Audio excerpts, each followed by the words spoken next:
Fala galerinha, beleza? Jovem na área. Hoje nós vamos falar sobre equilíbrio químico, mais precisamente sobre Kc e Kp. Definiçãozinha bem rápida, tá? Antes de começar, se você não é inscrito no nosso canal, aproveita esse tempinho e já se inscreve. Ativa o sininho de notificações e fica ligado em tudo que a gente for postando aqui. Canal de educação, de qualidade e gratuito, é só aqui mesmo com a gente do Brasil Escola, tá certo? Pegue seu material que a aula já vai começar. Bom, galerinha, na aula de hoje nós vamos falar aqui de maneira bem rápida sobre Kc e Kp. Vamos definir então o que é o Kc e o Kp, para em uma aula posterior a gente poder trabalhar com o cálculo, né, do Kc e Kp. Bom, antes de iniciar, eu acho que é importante definir primeiro, bem básico, o que é equilíbrio químico? Pessoal, equilíbrio químico é uma reação química que vai ocorrer nos dois sentidos. Ela vai ocorrer tanto no sentido direto quanto no sentido inverso. Tá? E quando eu tenho o equilíbrio químico atingido? O equilíbrio químico ele será atingido quando a velocidade da reação direta for igual à velocidade da reação inversa. Então, quando eu tiver essa taxa de rendimento, essa velocidade igual, a velocidade de formação de produto for igual à velocidade de reforma dos reagentes, aí sim eu vou ter atingido o equilíbrio químico. Um detalhe muito importante que muita gente costuma errar ou costuma imaginar de maneira errada ao estudar equilíbrio químico. Equilíbrio químico, pessoal, é algo que é dinâmico. Quando uma reação atinge o equilíbrio, não quer dizer que essa reação parou, estagnou. É o seguinte, essa reação continua em constante movimento, em constante acontecimento. Só que agora as concentrações se igualaram, ou se igualam, melhor dizendo. Por quê? Porque as velocidades se igualaram. Eu tenho então uma velocidade de reação direta igual à velocidade da reação inversa. E isso acontecendo ao mesmo tempo, fazendo com que as concentrações se tornem constantes. Então, cuidado, a reação não para, tudo bem? Equilíbrio químico é um fenômeno dinâmico. Bom, outro detalhezinho a ser definido aqui, antes de a gente falar de Kc e Kp, é que equilíbrio pode ser homogêneo ou heterogêneo. Então vamos lá, o que é um equilíbrio homogêneo? É quando todos os participantes da reação estão em um mesmo estado de agregação. Como demonstrado aqui nos exemplos ao lado, nós temos 4 equações representando reações químicas que acontecem com todos os componentes no mesmo ou na mesma fase de agregação. Pode perceber que todos estão ou gasosos, todos estão sólidos ou todos estão líquidos. Então se eu tenho uma mesma fase de agregação, equilíbrio químico homogêneo. Agora, se eu possuo equilíbrio, né, ou melhor, se eu possuo uma reação em que os componentes estão em fases de agregação diferentes, eu já chamo esse equilíbrio de equilíbrio químico heterogêneo. Como demonstrado aqui ao lado, nós vemos aí algumas equações representando reações que os componentes dessas reações são componentes que estão em fases de agregação diferentes. Então, só para ficar claro aí na sua cabeça. Então, existem equilíbrios que são homogêneos e equilíbrios que são heterogêneos. Bom, agora vamos ao que interessa na nossa aula. Kc e Kp. Vamos definir, trabalhar aqui com a definição de fórmula, como que chega e esses valores de Kc e Kp, o que eles podem influenciar na nossa interpretação diante desses valores. Vamos lá então. Primeira coisa, Kc e Kp. Kc e Kp são constantes de equilíbrio em termos de concentração, Kc. Kp é uma constante de equilíbrio em termos de pressão, tudo bem? Kp, ok?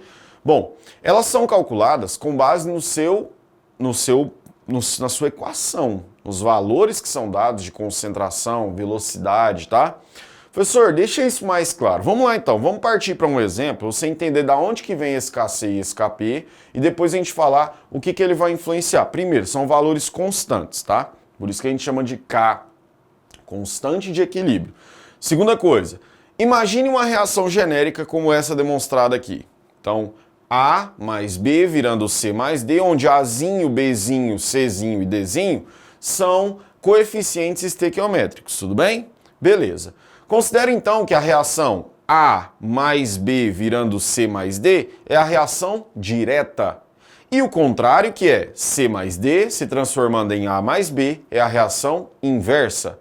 Cada uma dessas reações acontece numa velocidade.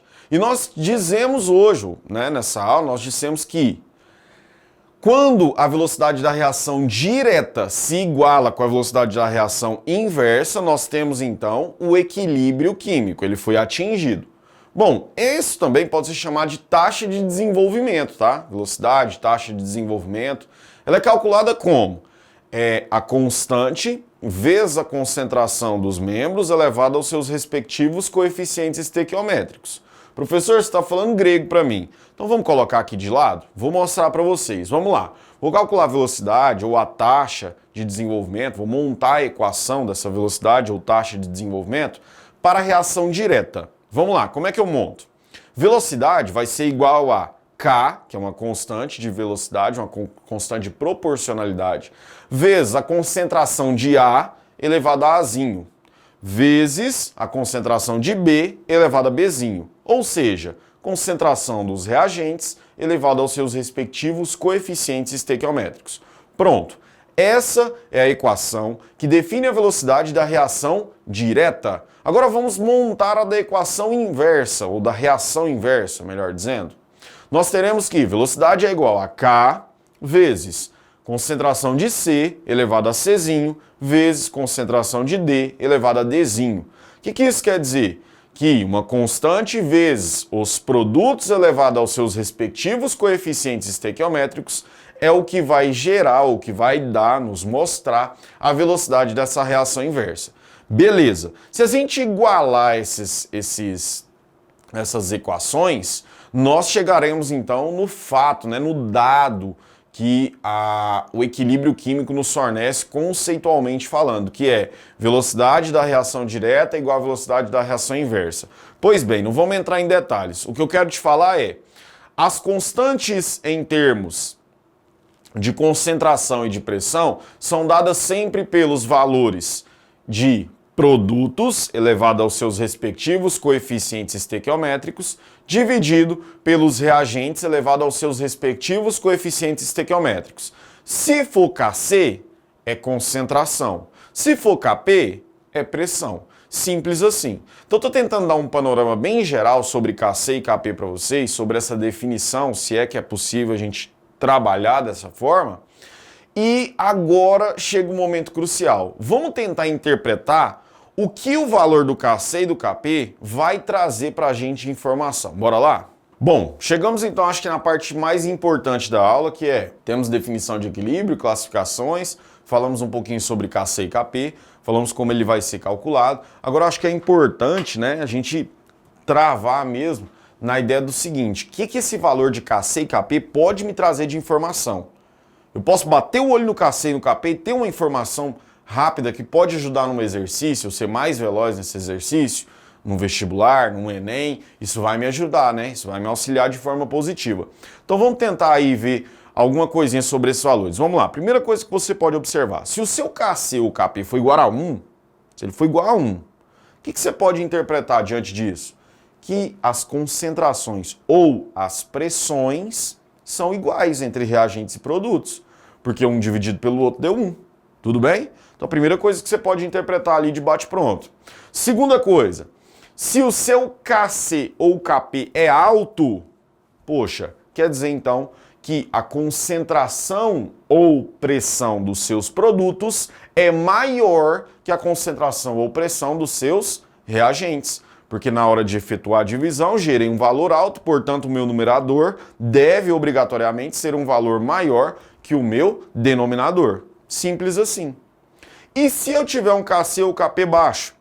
Aí já acontece o contrário. Quer dizer então que o meu valor de concentração ou de pressão de produto é menor que o valor de concentração ou pressão de reagente. Ou seja, eu tenho um denominador grande e um numerador pequeno, portanto o meu valor também vai ser pequeno. Belezinha? Então, interpretação bem rápida aí sobre Kc e Kp. Tentei definir para vocês esse inicinho de equilíbrio químico, mostrar para vocês esse conceito sobre Kc e Kp, para que agora a gente possa de fato entrar em outra aula no mérito do cálculo propriamente dito do Kc e do Kp. Bom, galera, é isso. Espero ter ajudado vocês. Uma aulinha introdutória bem rápida, bem simples, mas espero que surta um efeito positivo, que tenha sido clara. Espero ter ajudado vocês, agradeço a atenção de vocês e a paciência. Muito obrigado. Se você não curtiu esse vídeo ainda, curte ele aí pra gente, comenta se tiver alguma dúvida, compartilha com a galera e não se esqueça, nas nossas redes sociais tem muito conteúdo positivo também para vocês aí, para conseguirem alcançar o seu objetivo, além dos nossos podcasts, tá? Então não deixe de acessar, tem nossos links de texto aqui embaixo também, então fica ligadinho aí que a gente tá junto para ajudar vocês. Fechou? Eu vou ficando por aqui, muitíssimo obrigado e até a próxima.